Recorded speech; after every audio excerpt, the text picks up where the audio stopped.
Que dit la Bible au sujet du purgatoire?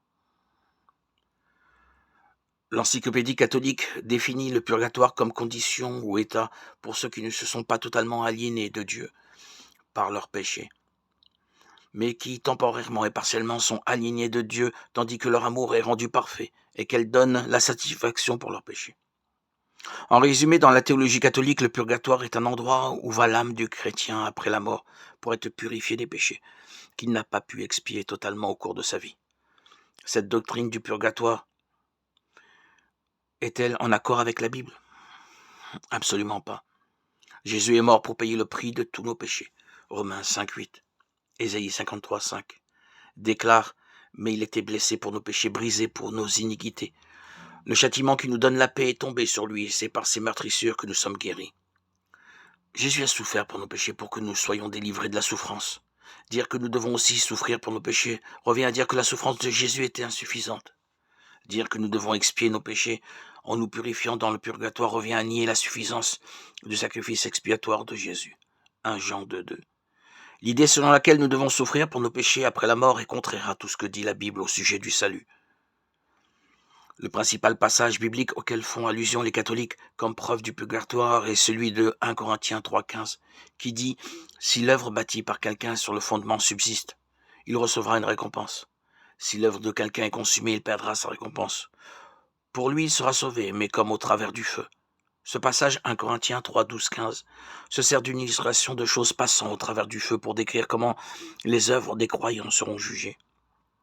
Si nos œuvres sont de bonne qualité, or, argent, pierre précieuse, elles passeront au travers du feu sans être détruites, et nous serons récompensés pour elles. Si nos œuvres sont de mauvaise qualité, bois, foin et chaume, elles seront consumées par le feu et il n'y aura pas de récompense. Le passage ne dit pas que ce sont les croyants qui allaient passer au travers du feu, mais plutôt leur œuvre. 1 Corinthiens 3,15 nous dit que le croyant allait être sauvé comme au travers du feu, et non qu'il serait purifié par les flammes. Comme plusieurs autres dogmes catholiques, celui du purgatoire est fondé sur la mauvaise compréhension de la nature du sacrifice du Christ. Les catholiques considèrent la messe, l'Eucharistie, comme une répétition du sacrifice de Christ.